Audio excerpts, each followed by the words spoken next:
ہم قرآن مجید کو آج کے دور میں سچ ثابت کرنے کے لیے کہ یہ اللہ کی ہی کتاب ہے، اس کو بار بار سائنس سے کیوں ٹکرا ہے؟ ہر چیز سائنس سے کیوں ثابت کر رہے ہیں؟ قرآن مجید سائنس کی کتاب تو نہیں ہے، پھر بھی ہم ہر سائنٹیفک ایکسپیرینس قرآن سے نکال کے ثابت کرتے ہیں۔ یہ بہت خوبصورت سوال ہے۔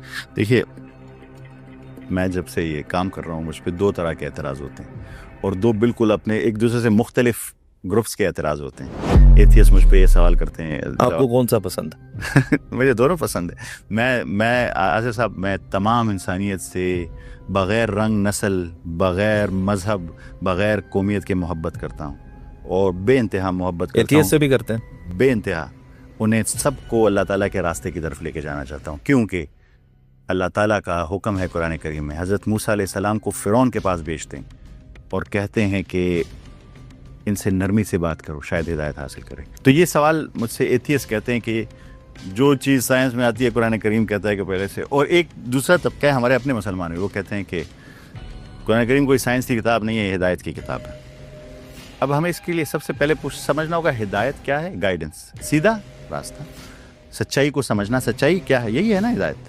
میں ٹھیک کہہ رہا ہوں کہ غلط کہہ رہا ہوں؟ ہدایت یہی ہے نا کہ صراط مستقیم ہے، سچا راستہ کون سا ہے، سچا طریقہ کون سا ہے، یہی ہدایت ہے کہ آپ سچائی کی طرف چلے جائیں۔ بالکل۔ سائنس کیا ہے؟ سائنس ہے چیز، کیا چیز؟ ہم نے کیوں سائنس کو اسلام کا متبادل کر دیا ہے؟ سائنس کیا چیز ہے آپ کو پتہ ہے؟ What is science? سائنس ہے، ڈونٹ ٹیل می کہ یہ ہدایت ہے۔ نہیں، میں بتاتا ہوں۔ سائنس ہے observation, testing, experimentation in an unbiased way. پھر سائنٹسٹ ٹو انڈرسٹینڈ بائسڈ بھی بہت ہے۔ جو بھی سائنسدان بائس ہوگا وہ سائنسدان ہے ہی نہیں، کیونکہ بائسنس کا یہ مطلب ہے کہ آپ نے اپنی فیلنگز ریسرچ فائنڈنگز کے ساتھ مکس کر دی۔ تو ایسی ریسرچ کو دنیا میں کوئی بھی کہیں بھی نہیں مانتا۔ اب میں اپنی بات پہ آ رہا ہوں ذرا۔ سائنس کیا ہے؟ یونیورسل ڈیفینیشن ہے، جب آپ چیزوں کو آبزرو کرتے ہیں، ٹیسٹ کرتے ہیں، ایکسپیریمنٹیشن کرتے ہیں کہ اس کی ریئلٹی کو سمجھ سکے، اس کی ریئلٹی کو۔ شرط یہ ہے کہ وہ انبائس ہو، شرط یہ ہے کہ وہ انبائس ہو۔ قرآن کریم ہمیں کیا حکم دیتا ہے؟ ابھی میں نے آپ کو کہا، سورہ بقرہ کی آیت ایکسپلین کر کے دی کہ ہم نے آسمان اور زمین کی پیدائش کو سمجھنا ہے کہ نہیں سمجھنا؟ نشانی ہے نا اس میں، رات اور دن کے بدلنے میں نشانی ہے نا، بالکل، پانی کے نازل ہونے میں نشانی ہے نا، بالکل، چرند پرند میں نشانیاں ہیں نا، ہواؤں بادلوں میں نشانیاں ہیں نا۔ سائنس ان تمام چیزوں کو سمجھ رہی ہے کہ نہیں سمجھ رہی ہے؟ یہ قرآن کریم کا حکم ہے کہ نہیں ہے؟ اور سوچیں، قرآن کریم ہمیں کیا کہتا ہے؟ افلا ینظرون الی الابل کیف خلقت والی السماء کیف رفعت والی الارض کیف سطحت۔ تم دیکھتے نہیں ہو، آبزرو نہیں کرتے ہو کہ اس اونٹ کو ہم نے کیسے بنایا؟ زوالوجی کے اسٹوڈنٹس کیا کر رہے ہیں آصف صاحب؟ دیکھ رہے ہیں، سمجھ رہے ہیں۔ کیا تم نے دیکھتے نہیں ہو کہ اس آسمان کو ہم نے کیسے اٹھایا؟ ایسٹرو فزکس اور کاسمولوجی کے اسٹوڈنٹس کیا کر رہے ہیں آصف صاحب؟ کیا تم نے دیکھا نہیں ہے کہ اس زمین کو ہم نے کیسے بچھایا؟ جیولوجی کے اسٹوڈنٹس کیا کر رہے ہیں آصف صاحب؟ یہ قرآن کریم کا حکم مان رہے ہیں کہ نہیں مان رہے؟ ہم نے کیوں قرآن کریم کو سائنس کے متبادل کر دیا؟ سائنس تو ایک طریقہ ہے، science is just a mere method of study. چیزوں کو اسٹڈی کرنے کا ایک طریقہ ہے جس میں آبزرویشن ہے، جو قرآن کریم آپ کو کہتا ہے۔ یعنی اس کو قرآن سے الگ نہ کیا جائے؟ کیوں؟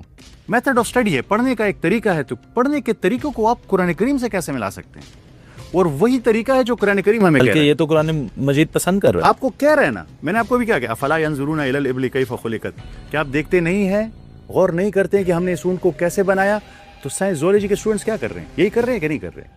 اور آسمان کو کیسے اٹھایا؟ تو کاسمولوجی اور ایسٹرو فزکس کیا کر رہی ہے؟ تو ہم کیوں اس کو اس کے مخالف کر رہے ہیں؟ بلکہ میں نے تو آپ کو ایک ایک چیز گنائی کہ اللہ تعالیٰ نے کائنات کی ایک ایک چیز کا ذکر کیا کہ اس میں آپ کے لیے نشانیاں ہیں۔ تو اس نشانیوں کو سمجھنے کے لیے آپ کیا کریں گے؟ اسٹڈی کریں گے نا۔ میتھڈ آف اسٹڈی ہے، وہ کیا ہوگا؟ چیزوں کو آبزرو کریں گے، ٹیسٹ کریں گے، ایکسپیریمنٹ کریں گے، اور باعث نہیں رہیں گے اس میں، قرآن کریم کے مطابق۔ اور سائنس کیا کہہ رہی ہے؟ سائنس بھی یہی کہہ رہی ہے۔ تو کیوں؟ پھر کیا مسئلہ کہاں پہ؟ مسئلہ یہاں پہ ہے کہ ہم ان دو چیزوں کو الگ الگ سمجھتے ہیں۔ قرآن ہم لوگوں نے ایک دوسرے کے مقابل کھڑا کر دیا اس کو۔ ہم کہتے ہیں کہ سائنس شاید کوئی ایسی چیز ہے جو ترقی کی ضامن کوئی چیز ہے۔ ہم سمجھتے ہیں کہ سائنس نان مسلم کی میراث ہے، جبکہ سائنس ہماری میراث ہے۔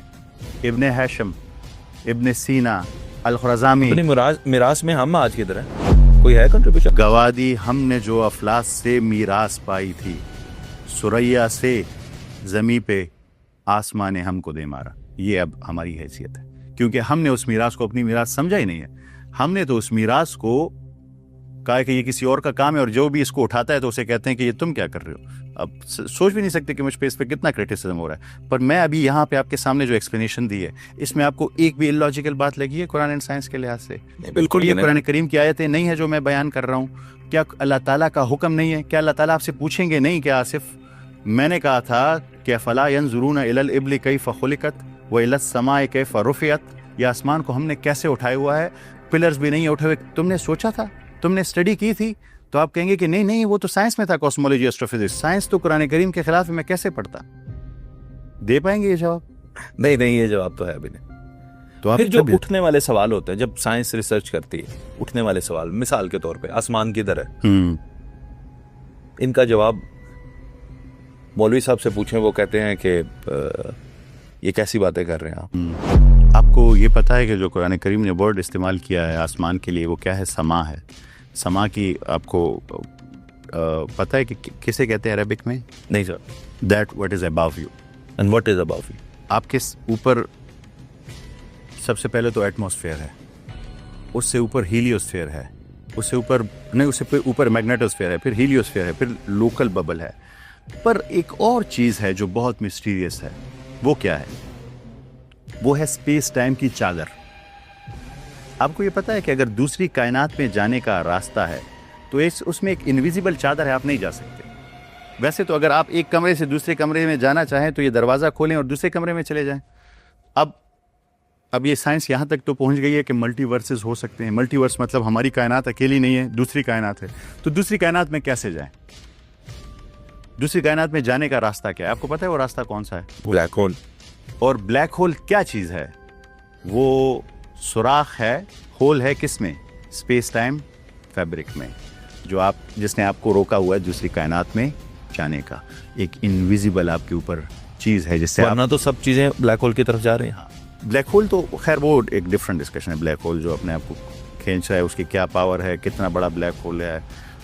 پر بلیک ہول کے اندر کی جانے کی بات نہیں کر. بلیک ہول نہیں ہے تو کوئی چادر ہے تو آپ اس میں سے گزر نہیں سکتے.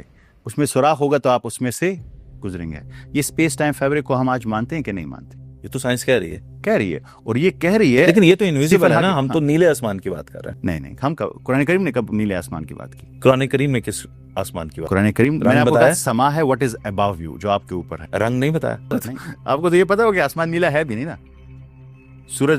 سورج یلو نہیں ہے، آسمان نیلا نہیں ہے. یہ تو جب سورج کی ریز آتی ہے ہمارے ایٹماسفیئر کے ساتھ انٹریکٹ کرتی ہے تو ہمیں بلو، ویسے تو سارا کالا ہے، وہاں پہ بلیک ہے. جہاں پہ ستارے ہیں وہاں اس کی روشنی ہے. سورج بیسکلی وائٹ ہے، وہ اورنج نہیں ہے ہمارے پاس. تو قرآن کریم نے تو یہ نہیں کہا کہ نیلا آسمان ہے. What's اباو you?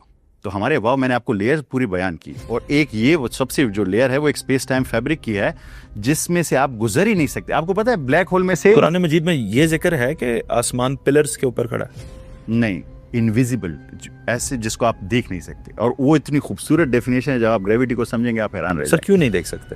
تو کبھی تو ہم اس فکر پہ، سوچ پہ پہنچ سکتے ہیں کہ یا وہ اچھا میں بیان کرتا ہوں وہ کیا چیز ہے. سورج اوپر ہے نا، ہمارے اوپر اباو، گرتا کیوں نہیں ہے؟ وہ کوئی پلر ہے وہ گرتا نہیں ہے؟ کیوں نہیں گرتا؟ اس کو تو گریوٹی ہماری تھوڑی کھینچ رہی. نہیں، وہ کیوں نہیں ہماری یا ہماری زمین چلیں اسپیس میں ہے، وہاں پہ گریوٹی ورک نہیں کرتی. نہیں، ہماری زمین سورج میں کیوں نہیں گر رہی؟ آپ کو یہ پتا ہے سورج ہے، اس سے ہماری زمین اس کے گرد گھوم رہی ہے، اور زمین کے گرد چاند گھوم رہا ہے. سورج جو ہے وہ جو ہمارے ملکی وے گلیکسی کے بالکل درمیان میں بڑا بلیک ہول ہے سیگیٹیریس سے، اس کے گرد گھوم رہا ہے. اس کیوں گھوم رہا ہے؟ گریوٹی کی وجہ سے گھوم رہا ہے نا. یہ اپنی جگہ پہ قائم کیوں ہے؟ گریوٹی کی وجہ سے قائم ہے نا. گریوٹی کو آپ دیکھ سکتے ہیں؟ نہیں دیکھ سکتے. اور اس گریوٹی نے ان تمام چیزوں کو اپنی اپنی جگہ پہ فکس کیا. تو آپ جب اوپر دیکھتے ہیں آپ کے اوپر یہ تمام چیزیں نہیں گر رہی ہیں. کیوں نہیں گر رہی ہیں؟ کیونکہ ایک انویزیبل فورس ہے جسے آپ نہیں دیکھ سکتے، گریوٹی ہے جس نے اسے اپنی اپنی جگہ پہ رکھا ہوا ہے. اس کے علاوہ ایک اور انویزیبل چیز ہے، ڈارک انرجی ہے، جو ان چیزوں کو بلیک ہول کی طرف بھی نہیں جانے دیتی. آپ کو پتہ ہے اللہ تعالیٰ سورہ رحمان میں اگر چلے جائیں گے بلیک ہول میں تو کیا ہوگا سر؟ بلیک ہول میں آپ کو یہ پتا ہوگا کہ بلیک ہول سے نہ انرجی گزر سکتی ہے، نہ لائٹ گزر سکتی ہے، نہ میٹر گزر سکتی ہے. اس کائنات کی کوئی بھی چیز بلیک ہول سے نہیں گزر سکتی. اسٹیفن ہاکنگ نے کہا تھا کہ if by any chance if you find yourself in a black hole keep going. گزر تو نہیں سکتی، ایزیوم کر لیں. You might end up in another universe. شاید آپ کسی اور یونیورس میں چلے جائیں. اب اس کی ایک اور وہ ہے, وہ بھی ایسے لے لیں کہ وہ بھی یہ تو آج تک کی فائنڈنگ ہے. ہاں, قرآن کیا کہتا ہے؟ تھوڑا سا ڈفرنٹ ہے. آپ کو پھر سدرۃ المنتہا کے کنسیپٹ کو سمجھنا ہوگا. مجھے لگتا ہے, میری جو انڈرسٹینڈنگ ہے, میری جو نالج ہے, میں اس کے مطابق بات کرتا ہوں. قرآن کریم کو پورا ڈیکوڈ کرنا میرے بس کی بات نہیں ہے. میری جو انڈرسٹینڈنگ ہے, میرے مطابق قرآن کریم کے مطابق بھی یہ بلیک ہولز جو ہیں یہ دوسری کائناتوں کے راستے ہیں. پر اس سے گزر کون سکتا ہے, وہ اجازت کسے ملے گی, وہ کیونکہ جسم نہیں گزر سکتا, ایسے میٹر نہیں گزر سکتا. میرے خیال میں صرف ایک ہی چیز گزر سکتی ہے, اور کوئی. وہ کیا چیز گزر سکتی ہے؟ وہ جو ہمارے اندر اصلیت جو ہے وہ گزر سکتی ہے, روح گزر سکتی ہے, میری انڈرسٹینڈنگ. اور اگر اس کی ایک ریزن ہے, کسی طرح یہ پاسبل ہو کہ روح وہاں سے گزرے اور وہ جس ڈائمینشن میں پہنچے, نئی میں, جس نئے یونیورس میں پہنچے, وہاں اسے ایک نیا جسم مل جائے. ہاں بالکل پاسبل. اس کے لیے کیا دیکھیں, میں آپ کو کیوں کہتا ہوں, وہ میری انڈرسٹینڈنگ ہے. غلط بھی ہو سکتی ہے, ٹھیک بھی ہو سکتی ہے. ایک بات میں آصف صاحب یہاں پہ بالکل کلیئر کر دوں, یہ ہماری جتنی بھی ڈسکشن ہو رہی ہے, میں تدبر کر رہا ہوں, سوچ رہا ہوں, پر میں بہت ایک ادنا سا انسان ہوں جس کے پاس ایک بہت ادنا سا علم ہے. اللہ تعالیٰ کا حکم ہے سوچے, میں سوچ رہا ہوں. میں ہمیشہ ٹھیک نہیں ہو سکتا, میرے پاس پرفیکٹ نالج نہیں ہے. میری یہ تمام ڈسکشن جو آج سے نہیں, میں پچھلے 8-10 سال سے کر رہا ہوں, اس کا ایک ہی مقصد ہے کہ میں آپ کو اس چیز پہ ابھاروں, مجبور کروں کہ آپ قرآن کریم اٹھائیں اور سوچنا شروع کریں, اس کائنات کو دیکھیں, سوچنا شروع کریں. میرا اس پورے پوڈ کاسٹ سے یہ بالکل مقصد نہیں ہے کہ جو میں نے کہا ہے آپ اسے من و ان مان لیں. میرا صرف یہ مقصد ہے کہ آپ خود بھی سوچنا شروع کریں.